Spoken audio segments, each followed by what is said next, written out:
so much for coming. I have to say, I haven't felt this happy after a movie in a long time. um, you've been working in the film industry for many years, but this is your second feature as a director. It is, yeah. So tell us a little bit about what drew you to this book, to the film. I can tell you that this script came to me after I did a film last year called Carrie Pilby, which was also If you don't mind, just from a novel, from a young adult novel. And so they had already developed the script before I saw it, so I didn't have anything to do with the writing of the movie, except maybe the beginning and the ending. Yeah, I just, I was looking for something that did exactly what you just described. I just wanted to feel happy at the end of a shoot and happy at the end of a movie and think about everything but the world at the moment. Just I needed that true escape, and I thought that this script would achieve that, and I think we got there. So many romantic comedies in the past 10, 15, 20 years go to such extreme lengths to make it sort of gimmicky, and this doesn't do it. It's got a very simple setup, and then it just plays out beautifully, and it doesn't feel conventional. I mean, it's wonderful. So I mean, I'm sure that a lot of the building blocks of that come from the book, and I'm sure that a lot of that is also sort of like understanding the process of sort of telling a story cinematically. So talk about the adaptation. So I went to USC as an undergrad for a minute. I transferred here my junior year, and I didn't get into film school because I'd never made a film. So they were like, "That's great. Now go make a film and come back, and then maybe you'll get into film school." So I Wait a minute. did journalism school here. It's not the criteria. That was 20-something years ago. So it's fun to be back here. So I just wanted to get that out here. I was looking for my dorm. I can't find it. I don't remember where. Where did you live? Some dorm over off Hoover, and I can't remember the name of it. I'll find it. I'll let you know. But I didn't find it tonight. Anyway, I grew up watching a lot of John Hughes work, and then romantic comedies of the 40s, like The Philadelphia Story is my favorite movie ever. And I think, again, that was both of those periods in time were a need for everyone to escape and really, just sort of go to the theater to have a good time, especially during World War II. So those movies just had such an impact on me. And if the film sort of reveals itself old school, it's because I'm old. and that's just, I don't mean it like I'm, what I'm trying to say. For me, the people that were sort of my inspiration told stories in a way that let them just be revealed slowly, and so that's how I tell stories. And you felt like this was a similar moment of global catastrophe I do. that you wanted to distract us from. I 100% do. Yeah. So tell us a little bit about working with the author, working with the author of the screenplay as well. Sort of what kind of input did you have in the development process, getting it to the shooting script? I've never met the screenwriter, so we didn't have a relationship, but I did meet Jenny Han. We actually found each other online when I was thinking about doing this movie. She wrote the novels. And I just wanted to make sure that she had seen the script and had signed off on it, and that, we were really making sure that we wanted to take care of the fans of the book. That's always like my first thought. I do a lot of research. I try to find out what scenes are important to fans and which scenes are confusing to them. And then, once you get ready to shoot, you just put it all out of your head and go with your own vision. But those things are always in the back of your head. I also had a really great assistant on this movie who had read all the books and really flipped out. I tried not to read ahead, so I hadn't read 2 and 3 when we made the movie, because I didn't want to put things in that I wasn't supposed to know yet.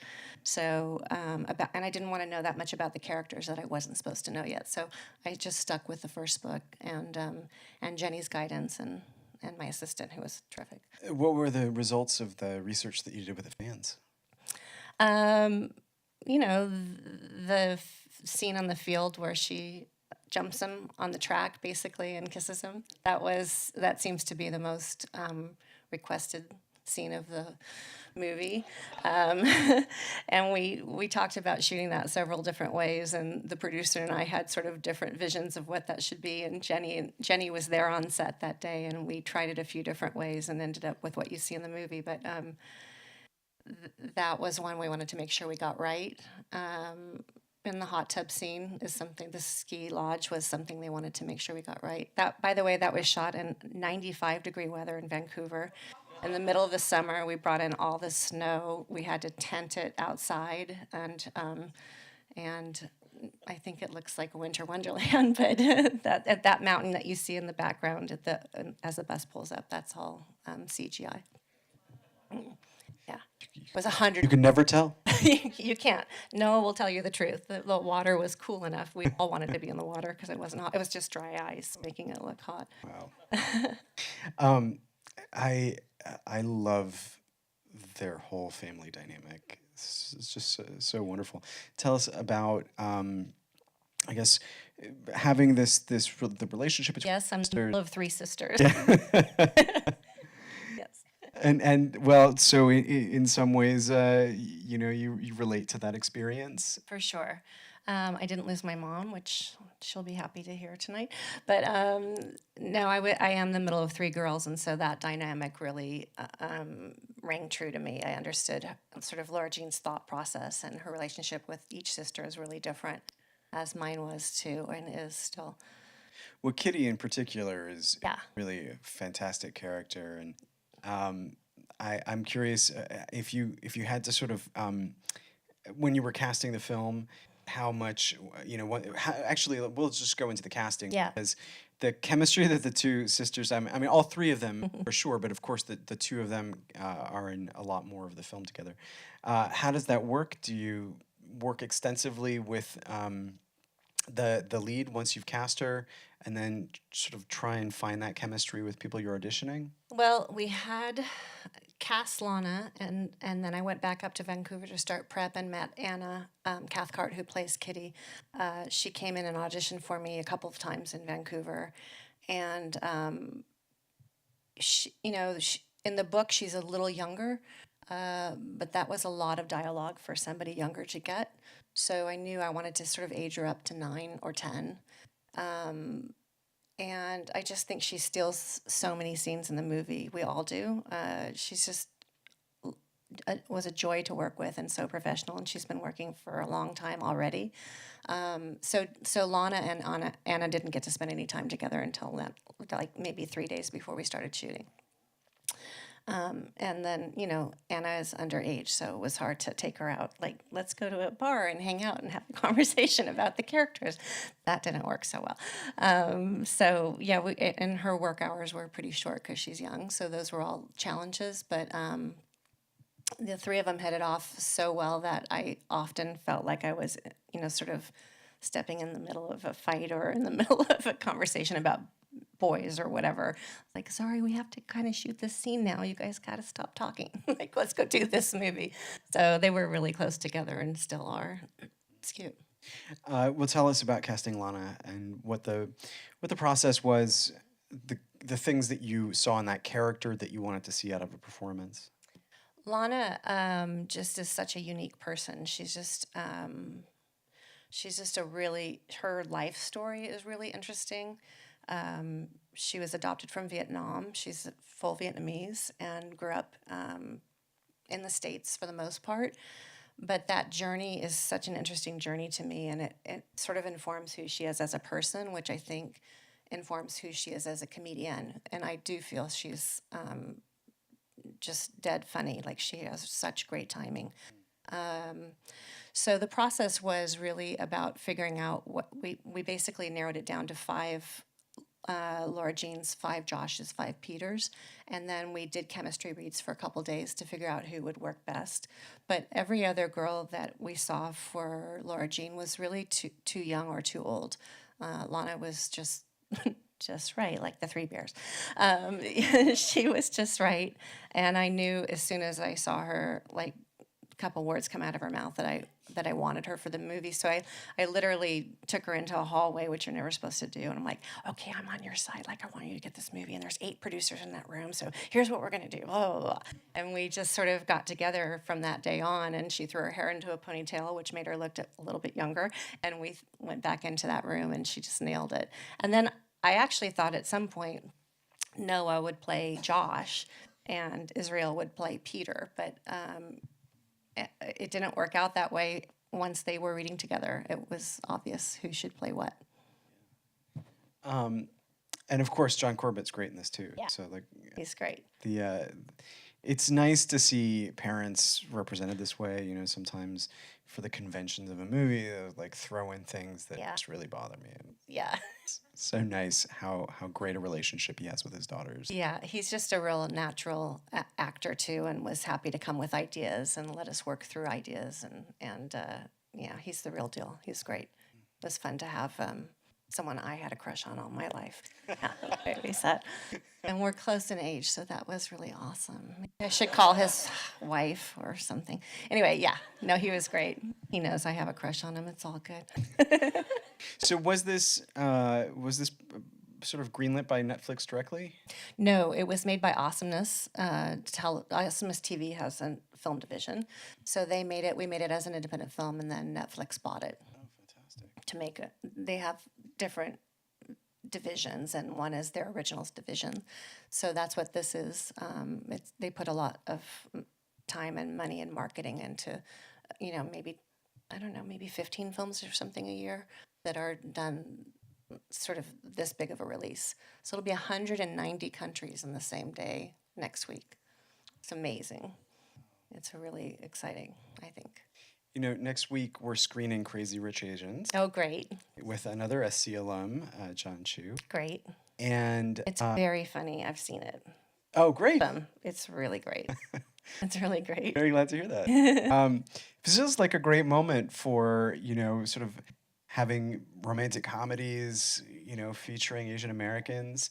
I guess tell us a little bit about this moment, if you feel a sort of, sort of like a watershed moment. You know, a lot of people are looking at, particularly, because Crazy Rich Asians is going out wide theatrical release, is sort of like a time when, Asian Americans easily carry a popular movie.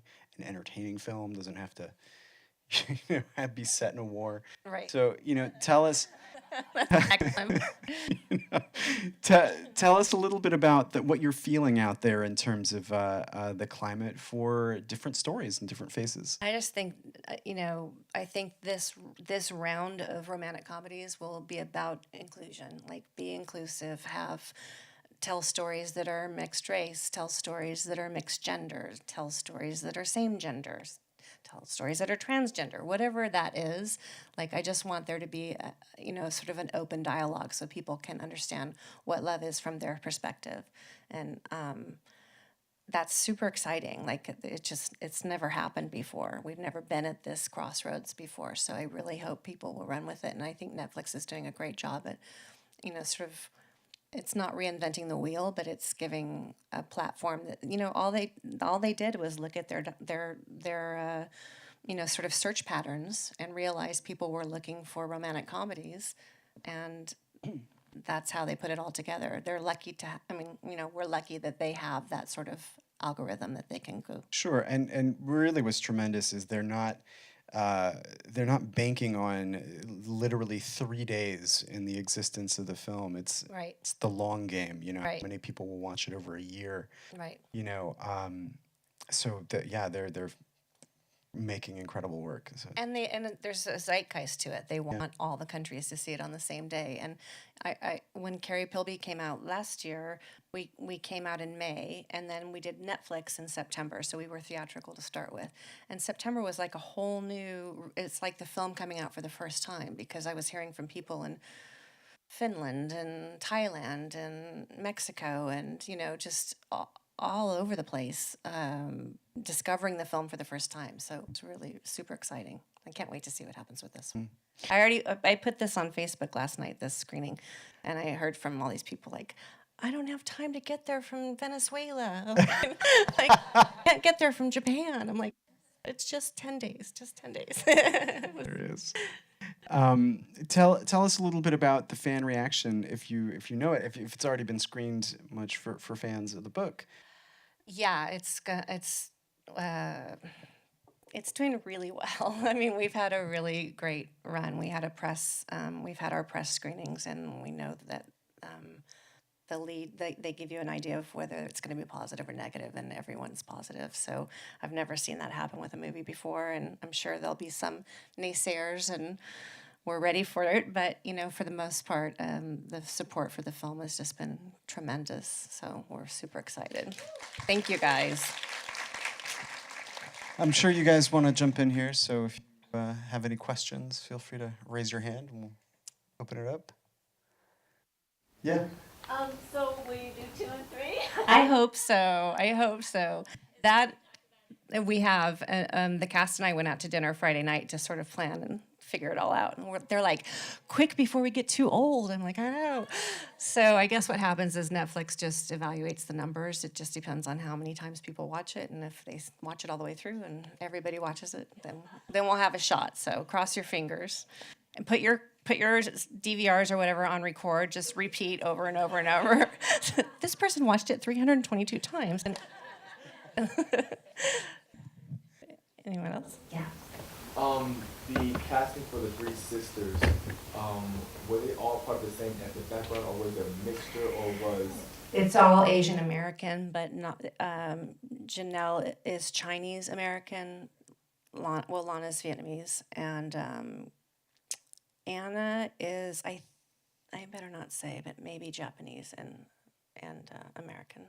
It was really hard to figure out how to just go Korean American. Like there just was no talent pool for it. So we tried really hard, and then we're like, we're going to let go of that and just give ourselves a little bit of freedom to stick with Asian American. Did you find that there was any blowback about that? Yeah, there's a little bit. But what can you do? If I were Korean American, I probably would say the same thing.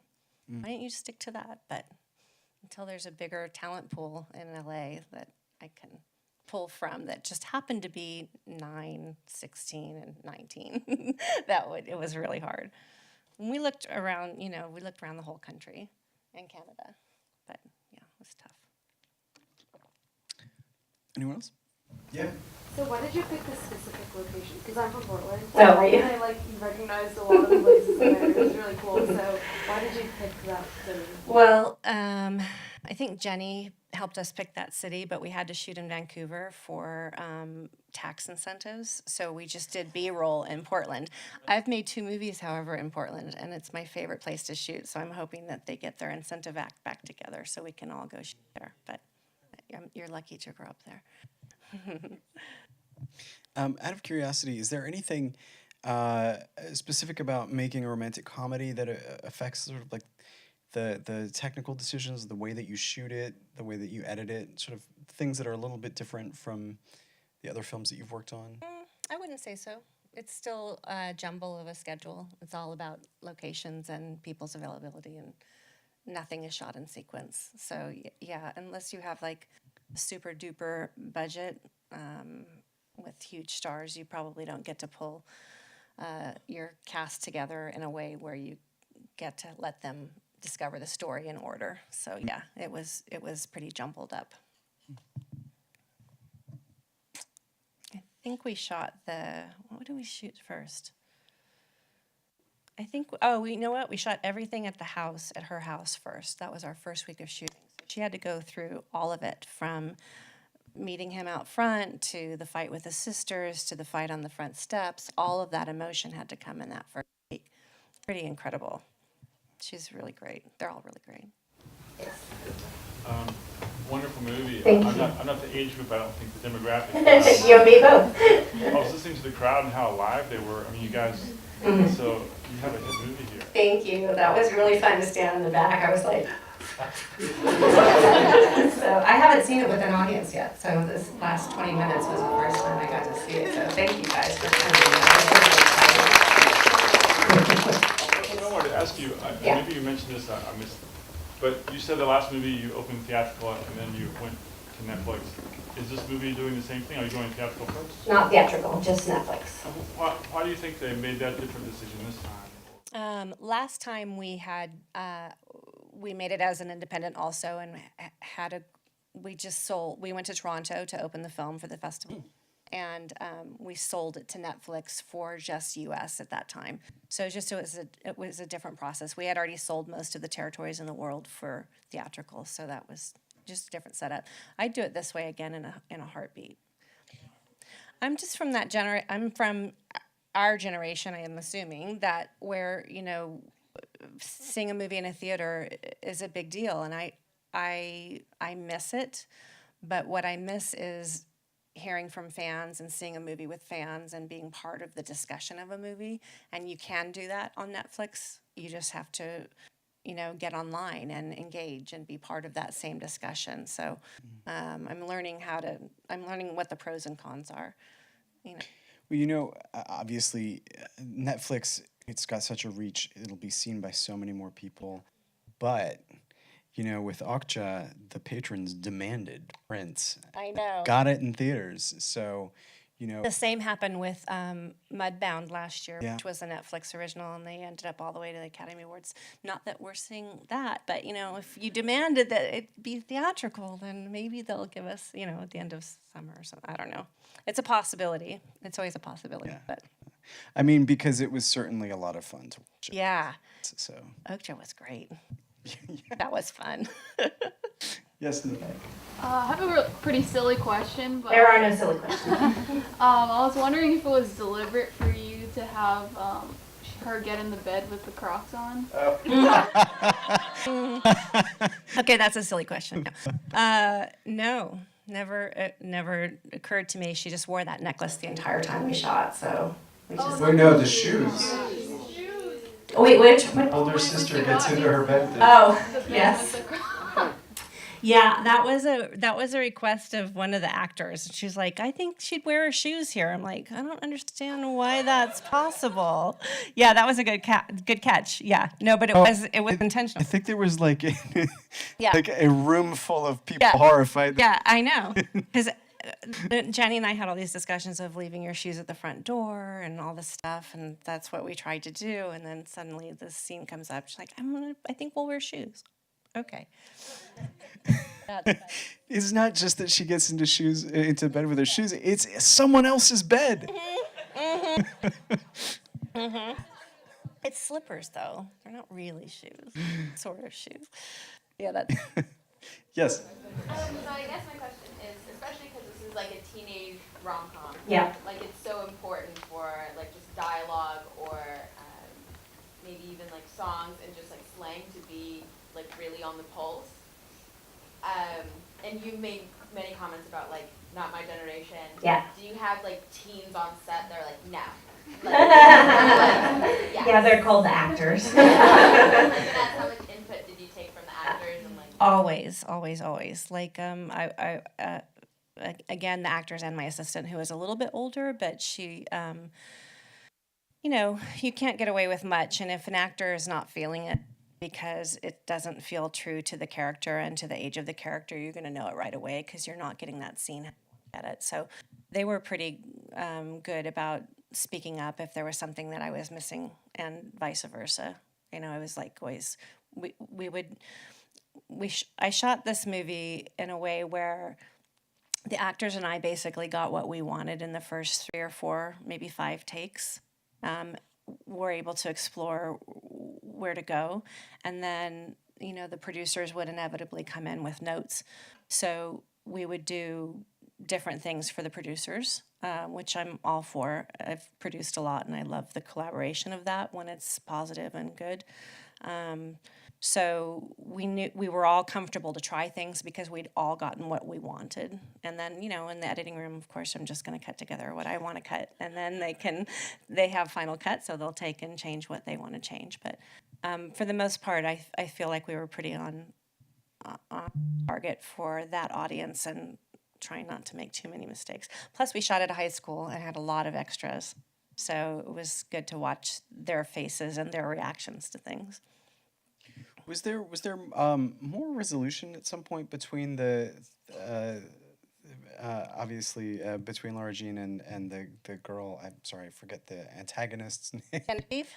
Genevieve. Yeah. Yeah. Jen?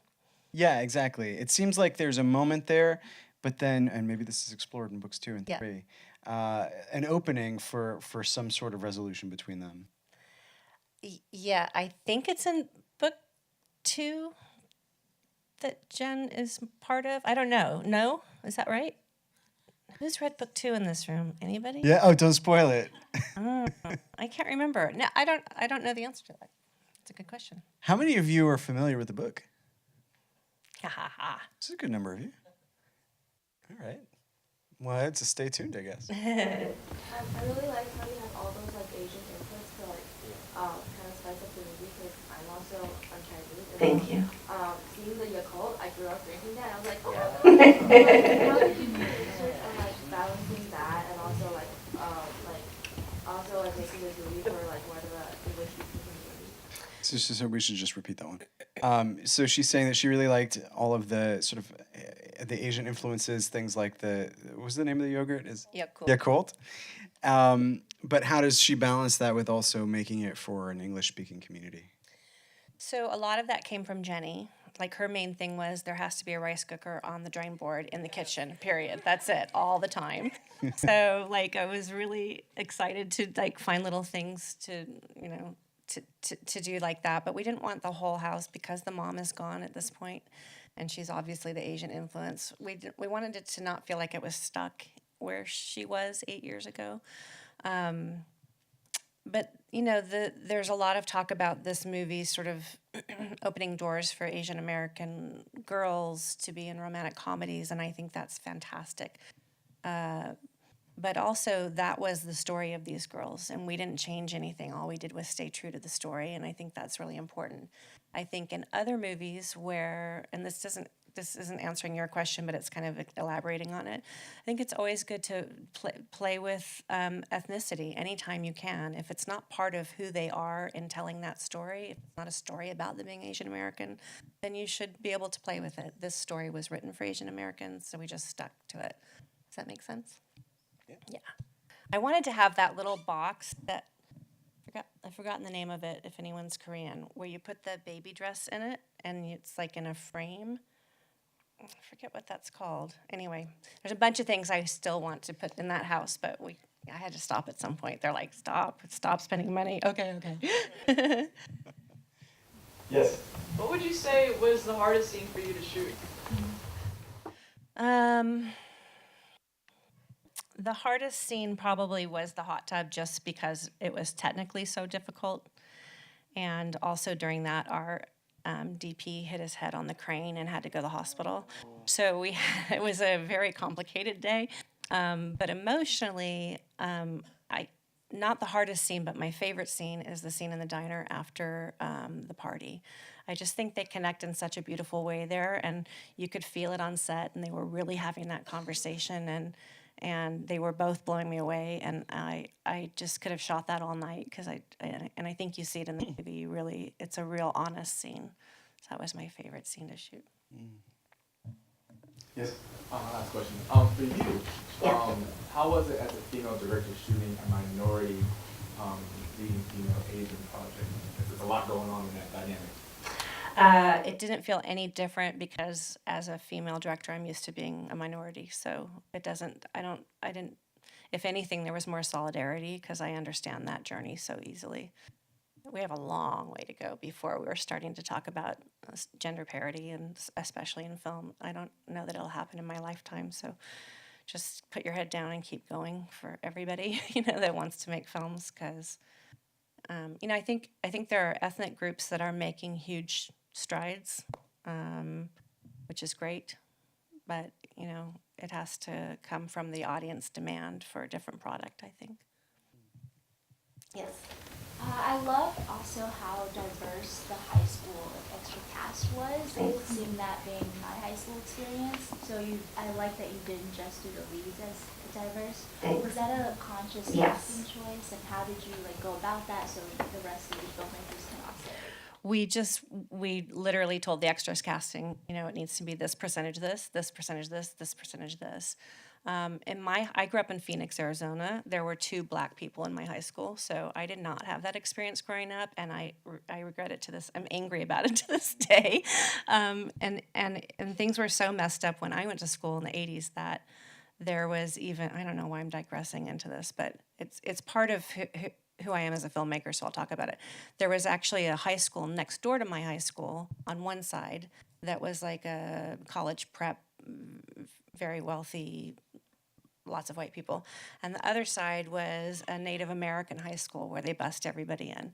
Like, I was constantly aware of the differences around me and how uneven the world was early on. And, you know, I wanted to make sure to show 20 years later that something's different. So it was definitely intentional. Thanks for asking that question. Yeah.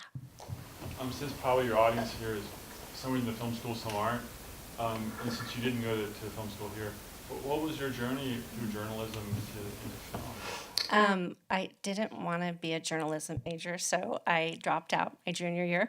Don't tell your parents. My parents are still like, when are you going back to USC to finish that degree? I was like, I'm only 14 units shy, Dad. I left school and went to work for a William Morris agency, which is a big talent agency here, and then went to work for producers right after that, and just came up the assisting route. And you know, it's been a long journey, but I've been working, literally working in film since I was 18, so it's a good journey. It's just some years are great and some years are not so great. I went to AFI as a director. I had been directing music videos before I started directing films. And my first film out of AFI I produced because the writer-director I went to school with wanted to direct his own script, which he should want to.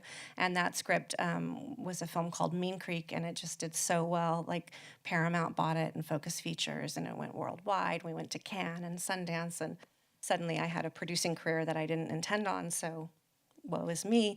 Let's figure out how to make that work. And I did a film a year as a producer for 10 years, and then did Carrie Pilby. And was part of your journey into directing, do you also consider yourself a writer or producer? I don't write. My favorite part of directing is taking words on a page and interpreting them. I think that's old school. It's how a lot of directors work, and I'm just a huge fan of it. I want to feel it on the page and react to it for myself first. And I don't enjoy the process of writing. I think it's torture. I think it's so hard to do it all by yourself. But I also don't think every writer should direct, and I don't think every director should. I think there are people that are brilliant writers and brilliant directors, and never the twain shall meet sometimes. Yes. Having read the first book, was there anything that you wanted to play out differently as a reader? That's a good question. No, but you know, if you've read the books, you know we had to borrow a couple things from the second book in order to have a fuller script. So I'm hoping that some of the things that we had to let go of in the first book will work their way into the second movie if we get so lucky. Is this one of those I guess series where there's a lot of debate over like who she should wind up? Yeah. Okay. Yeah. Yeah. And do you? Josh isn't really in the second book much, so Israel and I are trying to figure out what that means because I'm a huge Israel fan. So I was totally Team Josh. You can tell Noah all you want. I was totally Team Josh the entire time. Yes. It's a pretty lighthearted movie, which is really nice, but you don't shy away from like the harder scenes. Did you approach them differently when you were shooting? No, not really. The comedy side of stuff you can't really plan out too much. It's either going to land or it's not going to land, and you always have a chance to fix that in the editing room. But when there's drama to a scene, it's much tougher. Because if it's not there on the day, it's not there in the editing room.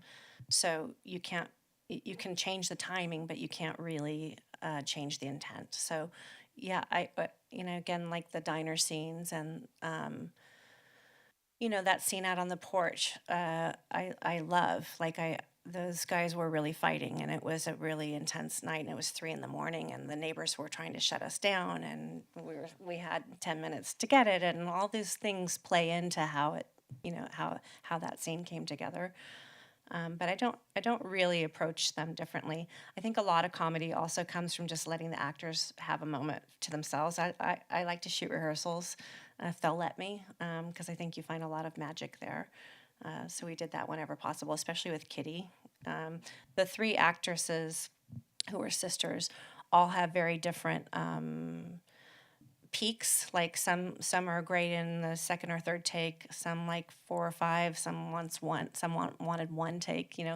They all sort of hit their stride at different times, so that was a little bit tricky, but that's not uncommon, I would say. Yes. What's your approach to, I guess, giving the actors and actresses a safe space and allowing them to be able to get to where they need to be so that you can get what you can shoot? I like to not rehearse too much, but also I like to prepare endlessly. So, that comes with just a lot of watching. For me, that came with time. I didn't know that when I was assisting, really, what that was about. I remember on a job, I assisted on a movie called Young Guns 2 years and years and years ago. And I remember being in New Mexico on set for that. And there's a scene where Christian Slater, this actor, has to ride through he'll probably kill me for telling you this story, but whatever. He has to ride through a ravine, essentially. And I'm sitting up on the mountain watching everything take place because I was the director's assistant. There was nothing to do. And I basically used a line from Three Amigos that ended up in Three Amigos Later, which is, "Can I have your watch when you are dead?" So I said, "Can I have your watch when you are dead?" And he let me have it in front of the whole crew because he was really nervous about that scene, and I didn't know he was nervous about this. So he screams at me, and, you should leave the set, and you don't have any set etiquette, blah, blah, blah. And I was like 20 years old and just shaking. And then he did the stunt perfectly, and then he stopped the cameras at the end of the stunt and then apologized in front of the entire crew. And it was the first time I realized that everybody's got a different process and how hard that is for actors. I mean, I didn't know. Again, I was a journalism student here, so what was I talking about? With Lana, she liked to, they had a room just for the three sisters, essentially, where they could hang out. And then, with each of the guys, I know that they would hang out on the weekends. They all shared an apartment complex in Vancouver, and there was a hot tub on the roof and a pool and a barbecue. And so every weekend, like, they would show up to set the next Monday and be closer already. Like, you could tell that they really had secrets amongst each other, with each other, which is good. So, yeah, it's always good to build a safe place. But this movie's so you're not hitting topics that cause you to need to really have time to yourself so much. All right, let's take maybe 2 more. Yeah. What is the lesson that you want, like, watchers or listeners to take away from? I think it's something that Netflix has been using in the marketing, which is face your fears. I think that's such a good lesson. If I had faced my fears so many times over with guys that I was interested in, my whole life would be different. I actually called my high school boyfriend, who was about to come out last weekend. Like, I'm about to do this press conference, and I said, "Here's what the movie's about, and I want you to go see the movie, and you're going to recognize some lines in the movie, blah, blah, blah." And he was just like, "Yeah, but technically we weren't fake dating." I'm like, "No, we weren't fake dating. I wasn't saying that. We were a couple. It was all great." But, I just think about all the times where you just wonder if you had said, "Oh, hey, I'm interested in you," or "I'm not interested in you," how that changes the dynamic in both relationships with your friends and your family and significant others. So I think face your fears is what I like. And then Lana's line always is live your best life, and I think that's also great too. Yeah. Anybody else? Next question. Yes. It's a movie with so many great high school tropes, and it's obviously such a like iconically focused young adult book. Were there any high school movie images that you were either like really trying to approach freshly, or that you were really excited to? I stole the ending straight off of Breakfast Club. I just love the ending where he's like, Judd Nelson. Yeah. Breakfast Club had a big impact on me because it's a group of people coming together that don't really want to be spending any time together, and I love watching that movie unfold. I think you could release it today and not know the difference except for the sushi scenes probably. Like, that's not so exciting. But yeah, I think the ending on a football field, I didn't write the line about it being a lacrosse field, but I think that's pretty cute. I just like the idea of the sun setting and them being back where all the drama happened, and the very beginning and is the very ending. I just thought that was kind of sweet. And then the field part, I suggested that we write in that opening where she gets hit with the pillow, and all the scenes with Josh where he just appears in her imagination. So those were the main addition that I made to the script. And I just wanted to find a balance where we didn't think she was totally crazy and seeing some guy hanging out in her living room, but where she had a vivid imagination that we could sort of climb into. That didn't really answer your question, but thank you for letting me read. All right, watch it again starting August 17th. Yeah, thank you guys so much for coming. I appreciate it. Come back with the next two.